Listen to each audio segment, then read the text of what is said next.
The accusation felt like a physical blow, stealing the air from my lungs. Thief. Me. In that opulent, sun-drenched drawing room, surrounded by wealth I could only dream of, Eleanor Alistair, the cruel matriarch of the house, pointed her perfectly manicured finger and sealed my fate. Or so she thought. Her voice, usually so icy and controlled, dripped with false sorrow as she declared me a criminal for stealing her precious diamond necklace.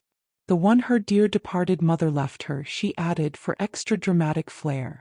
I saw the disgust in her family's eyes, the cold satisfaction in hers. I was just Maria, the Filipina maid, disposable, easily crushed in their gilded world. My world, already so precarious in this foreign land, simply shattered. I could feel the weight of their judgment, heavy and suffocating. The portraits of Alistair ancestors on the walls seemed to stare down at me with similar disdain. But as I stood there, trembling, a tiny, furious spark ignited within the terror. Mrs. Alistair, basking in her wicked power, had absolutely no idea what she'd truly set in motion. She couldn't fathom that her every move was being watched, not by an enemy, but by an unexpected ally. She was oblivious to the kind butler who saw her malice, and who was, at that very moment, secretly gathering the threads that would unravel her entire life. Oh, she was going to pay. And her downfall would be more public, more humiliating than she could ever imagine. My heart pounded, a frantic drumbeat of fear, yes, but also of a dawning, defiant resolve. Just a year before that monstrous accusation, my life was a universe away from the cold splendor of the Alistair estate. I am Maria, and as a young woman growing up in a small, vibrant village in the Philippines, my days were filled with the warmth of the sun, the comforting chaos of a large family, and dreams as vast as the clear blue sky. We didn't have much in terms of material possessions, but we had love, laughter, and a deep sense of community. My biggest aspiration was to lift my family, to provide my younger siblings with the education I'd always valued, to smooth the worry lines from my parents' hard-working faces. The chance to work overseas for a wealthy American family, secured through an agency that promised good wages and a respectable environment, felt like a heaven-sent opportunity, a golden ticket. I remember the day I left my village. The tears, the tight hugs, the whispered blessings. It was the hardest thing I'd ever done, but the hope for their future outweighed my own fears. The Alistair mansion, when I first laid eyes on it, was beyond anything I could have imagined. It wasn't merely a house. It was a fortress of wealth, sprawling across manicured lawns that seemed to stretch for miles. Towering oak trees lined a long, winding driveway leading to a facade of stone and glass that gleamed imposing in the afternoon light. Intimidated was an understatement. I felt like an ant approaching a mountain. My entire village could probably fit into their grounds. The interior was just as overwhelming. Marble floors so polished I could see my nervous reflection, ceilings so high they seemed to touch the clouds, and rooms filled with antique furniture that probably cost more than my family would earn in a lifetime. I was introduced to a small army of staff, each with their specific duties, moving with a quiet efficiency that spoke of long practice. Amidst this whirlwind of new faces and formal instructions, one person offered a flicker of genuine warmth. Mr. Davies, the head butler. He was an older gentleman, perhaps in his late 50s, with silver hair neatly combed, kind eyes, and an air of quiet dignity. While the housekeeper was brisk and the other maids mostly kept to themselves, Mr. Davies paused during my initial tour. He said, "Welcome, Maria. We hope you'll find your place here." His voice was soft, his smile small but sincere. It was a tiny gesture, but in that overwhelming environment, it meant the world. My duties were relentless. From dawn till dusk I cleaned, polished, dusted, and served. I learned to navigate the labyrinthine corridors, to anticipate the needs of the family, to be present yet invisible. The work was physically demanding, but the emotional toll of loneliness was heavier. I desperately missed the familiar sounds and smells of home, the sizzle of garlic in my mother's pan, the joyful shouts of children playing in the dusty road, the scent of tropical rain. Here it was the faint aroma of beeswax and roses, the hushed, almost reverent tones of the household, and an ever-present sense of being an outsider. But I clung to my purpose. Each paycheck, carefully saved, was a tangible step towards a better life for my loved ones. I wrote letters home filled with optimism I didn't always feel, painting a picture of success and contentment. I told myself this was a temporary sacrifice, a stepping stone. All I had to do was work diligently, keep my head down and steer clear of any trouble. I had no inkling then that trouble in this house had a name, and that name was Mrs. Eleanor Alistair. Mrs. Eleanor Alistair was the undeniable sovereign of her meticulously curated kingdom. Tall, with a willowy frame that was always adorned in expensive understated fabrics, she possessed a regal bearing that demanded deference. Her silver blonde hair was always coiffed into an immaculate style, never a strand out of place, much like her rigidly controlled expressions. She moved through the mansion not like she lived there, but like she owned every atom within its walls and everyone too. Her husband, Mr. Alistair, a portly man with a perpetually worried expression, was a more shadowy figure, often engrossed in his business dealings or retreating to his study. He seemed to willingly cede all domestic authority to his formidable wife. Their adult son, Arthur, and his rather timid wife, Amelia, were infrequent visitors, and when they were present they tiptoed around the matriarch, their deference bordering on fear. From my very first week, Mrs. Alistair's presence was a source of subtle, creeping unease. It wasn't overt aggression, not initially. It was more insidious. A lingering gaze that made me feel like a specimen under a microscope. Instructions delivered in a voice so devoid of warmth it could chill a room. Praise was a foreign concept in her vocabulary. The best one could hope for was the absence of criticism. I remember one morning, I had spent extra time arranging a bowl of fresh peonies on the hall table. In my village, flowers were a symbol of joy, a simple beauty. I hoped it would bring a little cheer. Mrs. Alistair paused as she swept past, her eyes, the color of a winter sky, flicking over the arrangement. "Adequate, Maria," she pronounced, her lips barely moving, though perhaps a touch too flamboyant. "Simpler tastes prevail in this house. Remember that."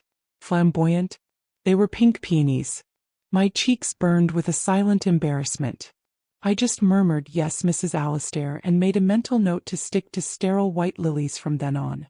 Her criticisms were often veiled, couched in terms of her superior taste or standards.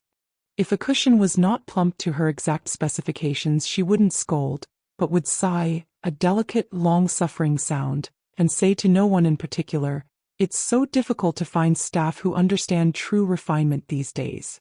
It was during these small daily erosions of my confidence that Mr. Davies' quiet interventions became beacons. He never challenged Mrs. Alistair directly. His position, though respected, was still that of an employee. But he had a way of appearing when I felt most dejected. Perhaps after Mrs. Alistair had glided out of a room, leaving a trail of icy disapproval, he would find a reason to be in the pantry as I was cleaning silver. "She has particular standards, Maria," he might murmur, polishing a spoon with deliberate care. "It can take time to adjust." Or he would offer me a cup of strong tea and a biscuit in the relative sanctuary of the staff kitchen, asking gentle questions about my home, my family. He listened with genuine interest, his eyes conveying an understanding that went beyond words. These small kindnesses were threads of warmth in the otherwise frigid atmosphere of the mansion, making me feel, if only for a few moments, like a person rather than just a pair of working hands. I redoubled my efforts, studying Mrs. Alistair's habits, memorizing her preferences, striving for an impossible perfection. I told myself her demeanor was simply a reflection of her upbringing, her social standing. Surely it wasn't personal. But a persistent cold knot of anxiety began to tighten in my stomach whenever she summoned me, whenever her gaze lingered a second too long. There was a subtle dismissiveness, a hint of something almost predatory in her eyes when she looked at me, that made the fine hairs on my arms stand on end. I was constantly on edge, waiting for a shoe to drop, though I couldn't have articulated what that shoe might be. The subtle undercurrent of Mrs. Alistair's displeasure soon began to surface in more tangible, unsettling ways. The chill I felt in her presence started to manifest as deliberate actions, small at first, like pebbles dislodged before an avalanche, but each one chipping away at my peace of mind. She developed an unnerving habit of misplacing personal items: a small antique silver letter opener from her desk, a specific Meissen figurine from the drawing room cabinet, a silk scarf she claimed to have left on a chaise lounge. And invariably, after a theatrical search, her sharp, accusatory gaze would land squarely on me. She wouldn't voice the accusation directly, not in those early stages. That wasn't her style. Instead, she'd let out a sigh, heavy with implication, and remark to her husband, or her son if he was visiting, or even just to the empty air, "It's so very vexing how things seem to simply vanish these days. One truly cannot be too careful about who one allows into one's home." My heart would pound a frantic rhythm against my ribs. My hands would grow clammy. I knew with a certainty that chilled me to the bone that those carefully chosen words were meant for me. I found myself compulsively rechecking rooms I'd just cleaned, my eyes darting into corners, under furniture, terrified that I'd missed something, or worse, that she had planted something for me to inadvertently discover and be blamed for. The other staff, most of whom had weathered years of Mrs. Alistair's temperament, grew noticeably more reserved around me. Their polite greetings became briefer, their smiles more strained.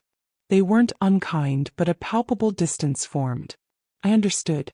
They were afraid of being caught in the crossfire, of becoming targets themselves by association.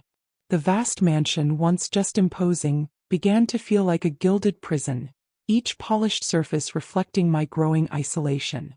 One afternoon, Mrs. Alistair summoned me to her private sitting room, a lavishly decorated space filled with delicate antiques and portraits of stern-faced ancestors. She was seated at her ornate escritoire, a slim, leather-bound ledger open before her. "Maria," she began, her voice as smooth and cool as polished jade, "I've been reviewing the household accounts. There appear to be some minor discrepancies. Small sums from the petty cash allocated for flowers and sundries. Nothing significant, of course," she added with a dismissive wave of her hand, "but it's the principle of the matter, wouldn't you agree?" My blood turned to ice water in my veins. "Madam Alistair, I have never taken a single cent that was not accounted for. I always return the change and all receipts directly to the housekeeper, or to you if she is unavailable." My voice trembled, betraying my shock and fear, despite my desperate effort to remain composed. She raised a perfectly plucked eyebrow, a faint, almost imperceptible smirk playing on her lips. "Oh, I am not making any accusations, Maria. Not yet. I am merely observing that these discrepancies have only begun to appear since your arrival. Is curious. One never truly knows the complete background of new staff, does one? Especially those from other places." The insinuation, vile and unmerited, hung in the air between us, heavy and suffocating. She was baiting me, watching my reaction with those cold, assessing eyes. A surge of indignant anger rose within me, hot and fierce, but it was immediately doused by a wave of helpless fear. How could I possibly defend myself against such vague, poisonous implications? My word against hers? It was a battle I couldn't win. Later that day, Mr. Davies found me in the quiet solitude of the linen closet, ostensibly organizing sheets, but in reality trying to compose myself, my hands shaking so badly I could barely fold the fabric. He didn't speak immediately, just began to methodically check the inventory list, his calm presence a silent counterpoint to my inner turmoil. Then, in a voice so low it was almost a whisper, he said, "Mrs. Alistair can be particularly challenging when she feels her authority is not absolute. Many good, hard-working people have found themselves in her sights over the years." He paused, then his gaze met mine, serious and kind. "Be meticulous, Maria. Document every task, every errand, every penny. And always, be vigilant." His words, though ominous, were a strange sort of comfort. It wasn't just my imagination. He saw her for what she was. But his advice also underscored my precarious position. What documentation could truly protect me from a woman so determined to find fault, so adept at manipulation? The knot of dread in my stomach was now a permanent resident, a cold, hard stone that I carried with me everywhere. Sleep offered little respite, my nights haunted by shadowy accusations and the chilling glint in Mrs. Alistair's eyes. I felt as if I were tiptoeing through a minefield, each step fraught with the terrifying possibility of an explosion. The explosion, when it finally came, was far more devastating and public than anything my anxious mind had conjured. It happened on a bright Tuesday morning. Mrs. Alistair was scheduled to attend an important charity luncheon, one she was co-chairing, an event that consumed her attention and amplified her already demanding nature. The household had been in a state of controlled chaos since dawn, with Mrs. Alistair sweeping through rooms, issuing a barrage of last-minute orders, her voice tight with an irritation that seemed to find fault in everything and everyone. Suddenly, a piercing shriek tore through the unnerving quiet of the upper floor. It wasn't a sound of pain but of pure, theatrical outrage. My necklace. My diamond necklace is gone. I was downstairs in the grand foyer, carefully dusting the concert grand piano, its polished surface reflecting my strained face. Her voice, amplified by the high ceilings and marble floors, carried with chilling clarity. I froze mid-swipe, the feather duster clutched in my hand like a forgotten weapon. Around me I saw other staff members, a footman polishing silver, another maid arranging flowers, exchange nervous, fearful glances. Then her voice again, sharper this time, laced with an undeniable command. Maria, get up here. At once.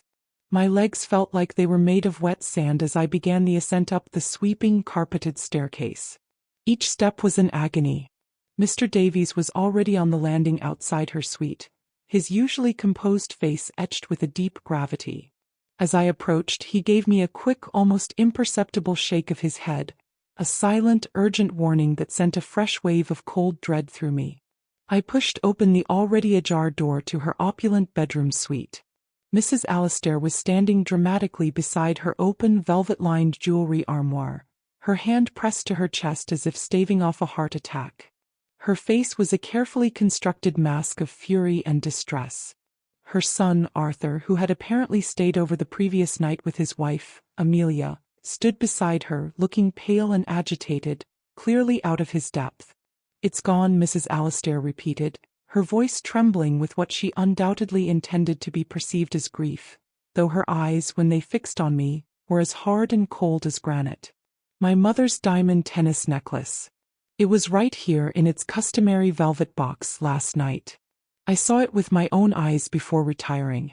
I haven't been in your room at all today except to draw the curtains very early this morning as usual. Well before you were awake, I stammered, my mind a chaotic whirl of denial and terror. "Do not lie to me, girl," she snapped, her voice cracking like a whip. "You were the only one with unsupervised access this morning. Who else could it possibly be?" Her gaze flickered dismissively towards Arthur, as if his presence, or that of any other family member, was utterly irrelevant to the equation of theft. "But madam, I swear to you I would never even dream of touching your belongings." "Save your pathetic protestations," she cut me off, her lip curling in a sneer. "Arthur, telephone the police immediately. This common thief needs to be taught a lesson. And the authorities will search her." Arthur looked profoundly uncomfortable, his gaze shifting between his irate mother and my terrified face. "Mother, are you absolutely certain? Perhaps it's simply misplaced. Could it have fallen? Misplaced?" She scoffed, her voice rising in pitch. "A $20,000 diamond necklace, a family heirloom? Don't be utterly ridiculous, Arthur. He took it. It's as plain as the nose on your face. These people, you extend them your trust, you allow them into the sanctity of your home, and this is how they repay your generosity." Her words were like poisoned darts, each one finding its mark, intended to wound and vilify. Tears of helpless rage and terror welled in my eyes, blurring her hateful face. "No, Mrs. Alistair, please. I beg you. I didn't take anything. I swear on my family's honor." "We shall just see about that," she said, a cruel, triumphant little smile playing on her lips. "I'm having your room searched this instant. And your personal effects. If you have a shred of sense left, you will confess now and tell me where you've hidden it. It will be far easier for you." The humiliation was a burning, physical pain. The thought of my small, private attic room, my only sanctuary in this enormous house, being violated, my few treasured belongings, letters from home, a small wooden crucifix, a faded photograph of my parents, being pawed through by strangers searching for stolen goods, was a mortifying prospect. The accusation itself was a death sentence to my dreams. My job, my hard-earned reputation, my precious visa, my ability to support my family back in the Philippines, all of it teetered on the brink of annihilation, ready to be obliterated by her malicious, calculated lie. They didn't summon the police right away. That, I realized later, was part of her cruel game. Instead, Mrs. Alistair orchestrated a meticulous, humiliating search of my tiny attic room. It was conducted by her son, Arthur, looking increasingly queasy, and a grim-faced private security guard whom she seemed to have on speed dial, a man whose cold eyes raked over me with undisguised suspicion. I was forced to stand by the doorway, feeling like a cornered animal as they systematically emptied my few drawers, peered under my thin mattress, even checked the linings of my spare, worn-out shoes and the pockets of my off-duty clothes. Of course, they found nothing. Not a single glint of diamond, not a shred of evidence. But the absolute absence of proof did little to deter Mrs. Alistair. "She's a clever one," she declared, her voice ringing with false conviction. "She's undoubtedly hidden it somewhere else in the house. Or perhaps she's already managed to pass it on to an accomplice outside." She then informed me with a chilling finality that I was to be confined to my room. The police, she stated, would be called first thing in the morning if the necklace was not miraculously returned by then. The unspoken threat was crystal clear. My fate was all but sealed. I stumbled back into my small room, the heavy wooden door closing behind me with a decisive thud, followed by the grating sound of a key turning in the lock from the outside. I was a prisoner. I sank onto my narrow, lumpy bed, the springs groaning beneath my weight, and finally let the sobs rack my body. My dreams of a brighter future, the very reason I had endured so much, had curdled into a terrifying, inescapable nightmare. I felt so utterly, devastatingly alone, so crushingly helpless against her immense power, her casual cruelty. Why would she do this? The question echoed in the desolate landscape of my mind, but there were no answers, only the suffocating certainty of her malice. I was trapped, ensnared in a web of lies spun by a woman who seemed to delight in destruction. The hours crawled by with agonizing slowness. The opulent house below, usually humming with activity, was shrouded in an eerie, menacing silence that seemed to press down on me, amplifying my sense of isolation and despair. I had cried until my eyes were swollen and raw, until no more tears would come, leaving only a profound, hollow ache in the pit of my stomach. My mind, a relentless tormentor, replayed Mrs. Alistair's accusations, her cold, triumphant smirk, the disgusted looks on the faces of her family. I tried desperately to think of a way out, a loophole, a single person who might believe me, but every avenue led to a dead end. It was her word, the word of the wealthy, powerful matriarch, against mine, the insignificant foreign maid. The outcome was preordained. I pictured the shame of being arrested, the cold indifference of the police, the stark walls of a jail cell. I imagined the heartbreak of my parents when they heard the news, their dreams for me and for themselves turning to dust. The weight of it all was nearly unbearable, threatening to crush the last vestiges of my spirit. Just as I was succumbing to a bleak, exhausted apathy, I heard it. A faint, almost imperceptible scratching sound at my door. Not a knock, but something softer, more hesitant, like a mouse testing the wood.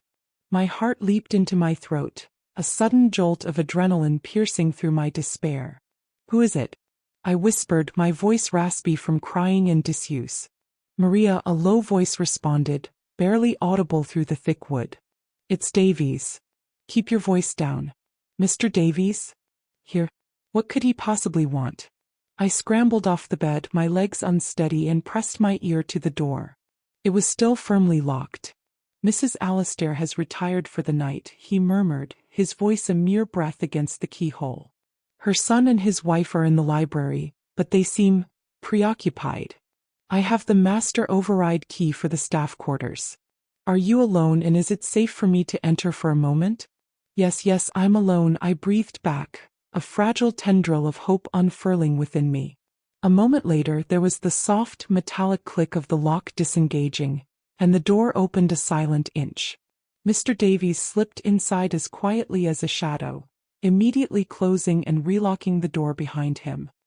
His face, usually a mask of calm professionalism, was etched with deep concern, but beneath it, I saw a spark of something else, a grim, quiet determination that I'd never witnessed in him before. "Maria," he said, his voice kept to a hushed whisper, "I need you to know I believe you. I know with absolute certainty that you did not take that necklace." A choked sob escaped my lips. Just hearing those words, that simple affirmation of belief from someone in this hostile house, felt like a drowning person being thrown a lifeline. Fresh tears welled, but these were tears of gratitude, not despair. "But how can I possibly prove it?" I asked, my voice trembling. "She's going to call the police in the morning. She's going to ruin me." Mr. Davies held up a calming hand. "Listen to me very carefully, Maria. I have worked for the Alistair family for over 25 years. I have seen a great deal in that time. Mrs. Alistair, she has a distinct pattern of behavior. She thrives on control, absolute control. And sometimes when she feels bored, or when someone displeases her, or when she simply desires to exert her power, she creates dramatic situations. I have suspected her of orchestrating similar, though perhaps less severe, deceptions with previous staff members who incurred her displeasure." My eyes widened in astonishment. He wasn't just offering sympathy, he was providing context, a history of her manipulative tendencies. He continued, his voice low and urgent, his gaze steady on mine. "When she first raised the alarm about the necklace this morning, her distress, it felt hollow. Her reactions seemed rehearsed, like an actress playing a role. My instincts told me something was amiss.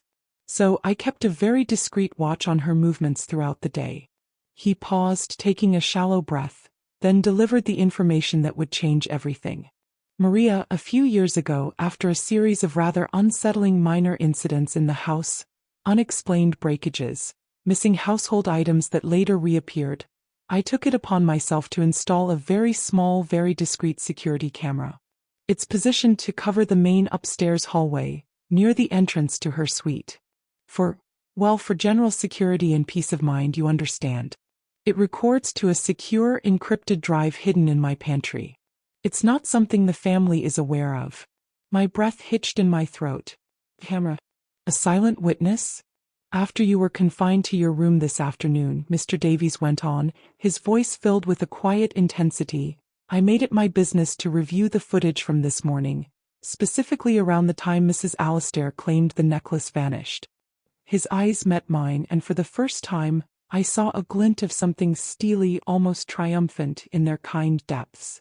"Maria, the camera captured Mrs. Alistair, quite alone, walking briskly from her bedroom suite towards the east wing, towards the seldom-used orchid guest suite at the far end of the hall.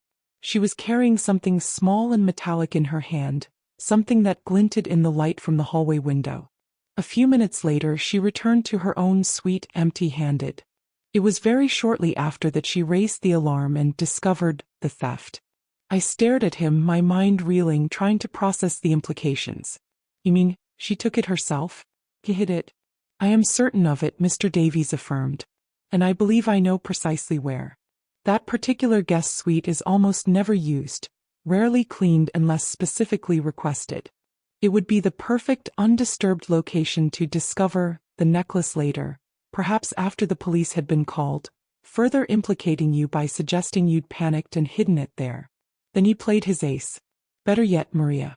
The specific angle of the camera, combined with the lighting at that time of day, it caught a very clear reflection in the large antique gilt mirror that hangs on the hall table opposite the orchid suite. For a fleeting second as she passed, you can distinctly see her reflection pausing and tucking the necklace, I am sure it was the necklace, into the tall, porcelain Chinese vase that stands in that very hallway, just outside the guest suite door. He carefully pulled a small, sleek tablet from an inner pocket of his jacket and, with a few deft taps on the screen, played a short video clip. My jaw literally dropped. There it was, as clear as day.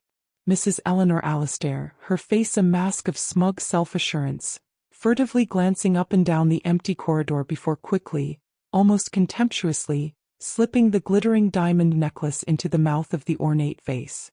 The evidence was irrefutable, damning. She was framing me, I whispered, the words catching in my throat. A cold, hard fury began to burn through the layers of fear and despair, igniting a new resolve. All this time, all her little cruelties, it was leading to this. Yes, Mr. Davies said gravely, his expression somber but resolute. She was. And together, Maria, we are going to ensure that everyone, especially the people whose opinions she values most, knows the unvarnished truth. A plan, audacious and thrilling, began to take shape in my mind, fueled by his quiet courage and the undeniable proof he now held in his hands. The kind, unassuming Butler was not just an ally. He was my champion, my savior. And Mrs. Eleanor Alistair, in her arrogance and cruelty, had absolutely no idea of the reckoning that was about to befall her. The power dynamic in that cold, oppressive house had just shifted, decisively and irrevocably. The next 36 hours were a whirlwind of hushed conversations and meticulous clandestine planning between myself and Mr. Davies. He proved to be a master strategist. His years of observing the Alistair household, of navigating its complex dynamics with quiet efficiency, now turned towards a new, more righteous purpose. He waited until the dead of night, when the entire mansion was still and silent, and then, using his master keys, he slipped out and retrieved the diamond necklace from the hallway vase. He handled it with gloved hands, placing it carefully into a sealed evidence bag he somehow produced, securing it as undeniable physical proof to corroborate the video. The video file itself was copied onto a small, innocuous-looking USB drive, which he gave to me for safekeeping. Our chosen stage for the dramatic unveiling of Mrs. Alistair's deceit was to be her upcoming, highly anticipated charity committee planning luncheon. She was hosting it at the mansion in 2 days' time. It was, as Mr. Davies dryly pointed out, the perfect venue, a gathering of her most influential peers, the very women whose admiration and approval she craved above all else. Exposing her in front of them would be a blow far more devastating than any police involvement. The morning of the luncheon dawned bright and clear. Mrs. Alistair, entirely oblivious to the undercurrents of rebellion stirring beneath her own roof, was in her element. Believing me to be utterly broken, defeated, and still confined to my attic room, nervously awaiting her decision on whether to summon the authorities, she glided through the mansion like a benevolent queen presiding over her court. She was a picture of poised philanthropy, fussing over flower arrangements, ironically, simpler ones this time, and issuing last-minute instructions to the staff, her voice carrying the familiar edge of command. Mr. Davies had orchestrated my escape with precision. He instructed me to wait until I heard the distinct chime of the grandfather clock in the main hall strike 1, the time the guests were expected to be settled with their initial refreshments. Then I was to slip out of my room, he would ensure the lock was subtly disengaged, and make my way downstairs, ostensibly to make one final desperate plea for mercy to Mrs. Alistair.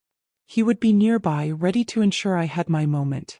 The grand drawing room was abuzz with the polite chatter and delicate laughter of about a dozen elegantly dressed women. They were the crème de la crème of local society, sipping iced tea from delicate crystal glasses, nibbling on canapés served by uniformed staff. Mrs. Alistair was the radiant center of it all, holding court near the fireplace, regaling her guests with an anecdote, a gracious and charming hostess to perfection. My heart hammered against my ribs like a trapped bird. My palms were damp, but I clutched the small USB drive tightly in my hand, its metallic coolness a small anchor in the sea of my nerves. Mr. Davies' calm words from earlier that morning echoed in my mind. "Speak your truth clearly and calmly, Maria. We have irrefutable evidence. You are not alone in this." Taking a deep, steadying breath, I pushed open the drawing room door and stepped inside. An immediate hush fell over the room. All conversation ceased. Every head turned towards me, the unexpected, uninvited intruder. Mrs. Alistair's practiced smile froze on her lips. It was replaced by a flicker of acute annoyance, which then morphed into an expression of smug triumph, as if she wrongly assumed I had finally come to confess and throw myself at her mercy. "Maria," she said, her voice dripping with a saccharine false concern that made my stomach churn. "What on earth are you doing out of your room? Have you finally come to your senses? Have you remembered where you so carelessly misplaced my valuable necklace? This was my cue. My moment.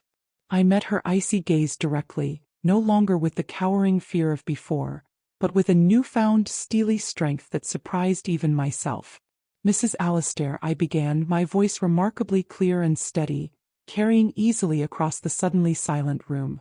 I have not come to confess to a crime I did not commit.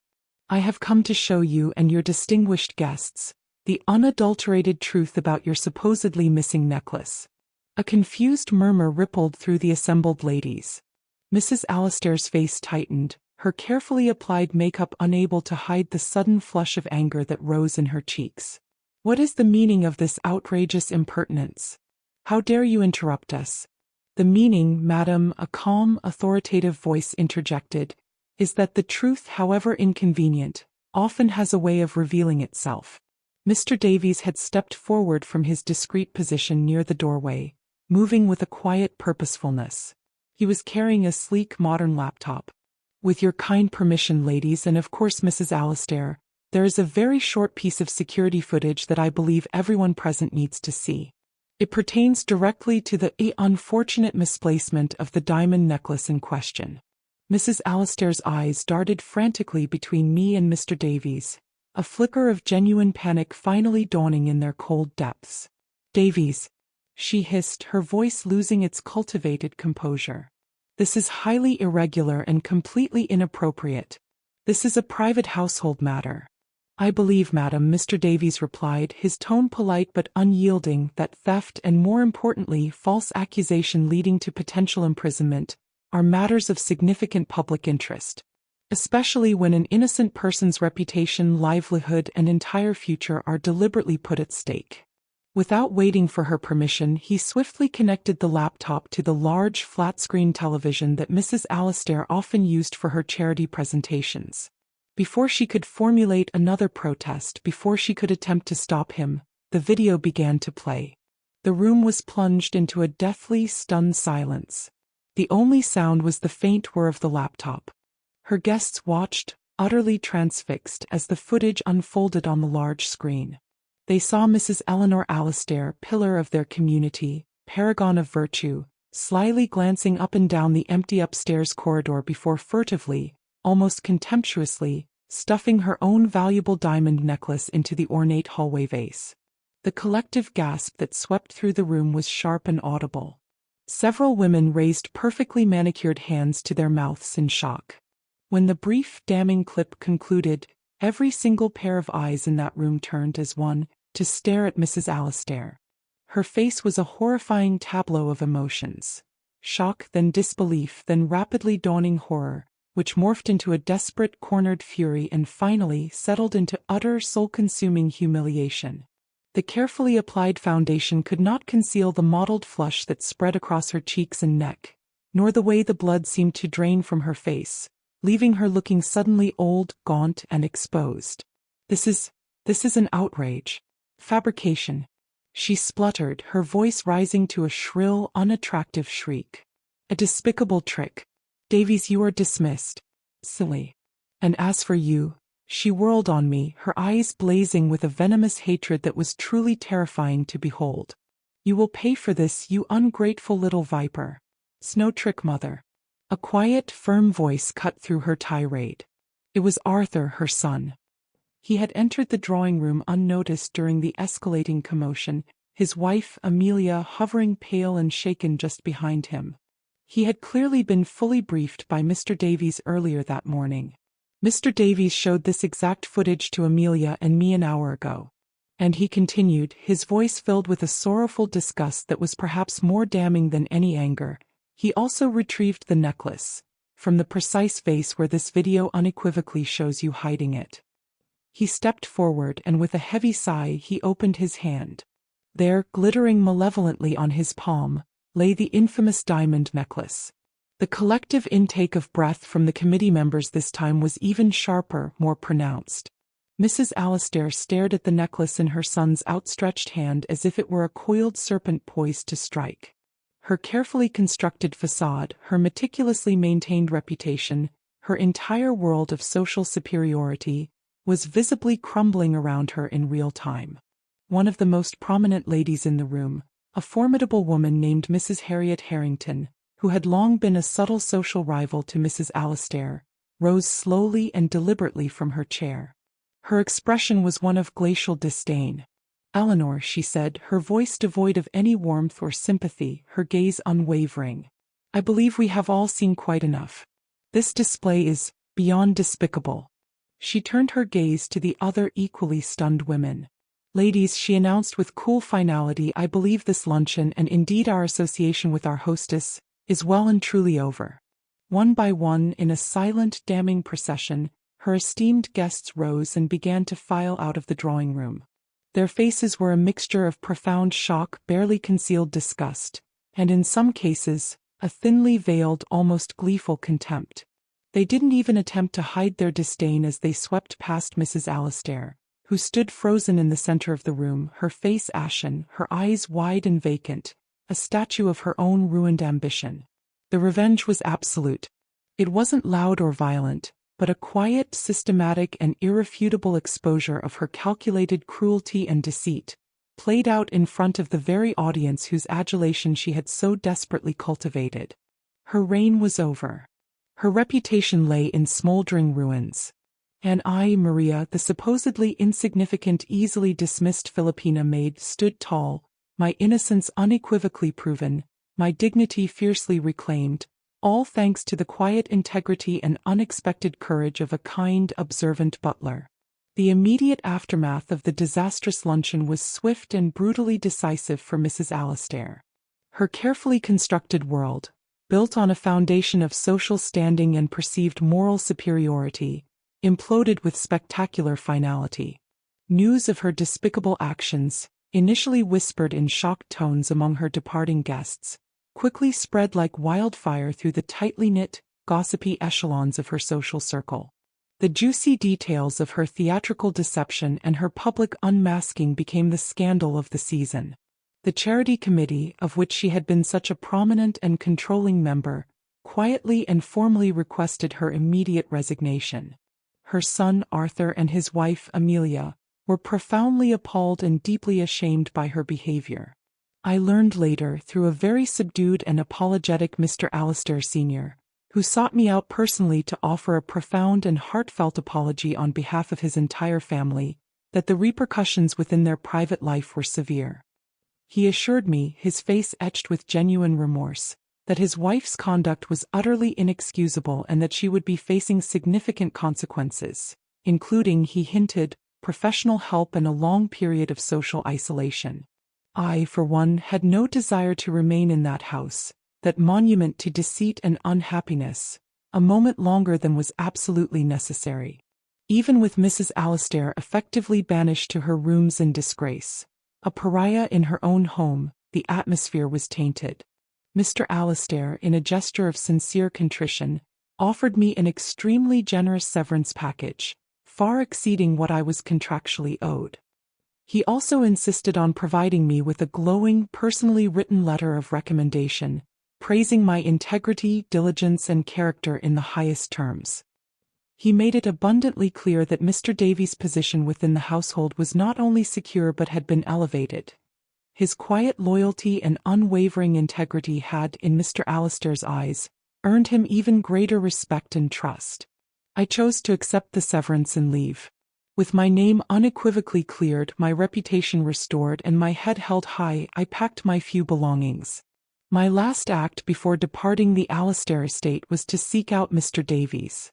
I found him in his pantry, calmly polishing silver, the very picture of dignified composure.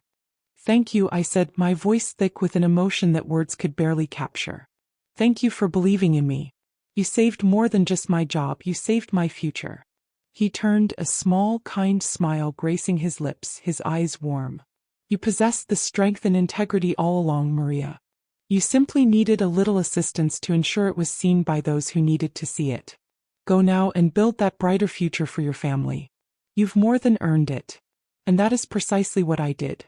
Armed with my severance and the powerful letter of recommendation, I soon found a new position with a kind, respectful family who valued honesty and treated their staff with the dignity every human being deserves. The money I continued to send home allowed my younger siblings to pursue their education, to dream bigger dreams. Eventually, after a few more years of hard work and careful saving, I had enough capital to return to my beloved Philippines and start my own small business. A charming little cafe overlooking the sea, a place filled with the aroma of freshly baked bread, strong coffee, and the happy chatter of friends and neighbors. It's a place of warmth and welcome, a world away from the cold grandeur of the Alistair mansion. Looking back on that harrowing experience, I see it as a crucible, a fiery trial that, while terrifying, ultimately forged me into a stronger, more resilient woman. It taught me invaluable, if painful, lessons about the surprising depths of human cruelty and the insidious nature of unchecked power. But more importantly, it illuminated the unexpected reservoirs of kindness, integrity, and quiet courage that can exist in the most unassuming of allies. Mrs. Alistair's malicious attempt to destroy me, to crush my spirit, ultimately backfired spectacularly. Instead of ruining me, it exposed her own deeply flawed, rotten core to the world she so desperately sought to impress.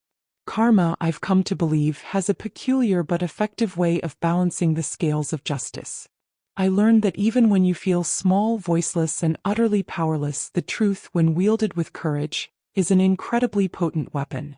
I regained not just my name and my reputation, but a profound sense of my own worth, and I stepped into a future that was truly, authentically, and joyfully my own.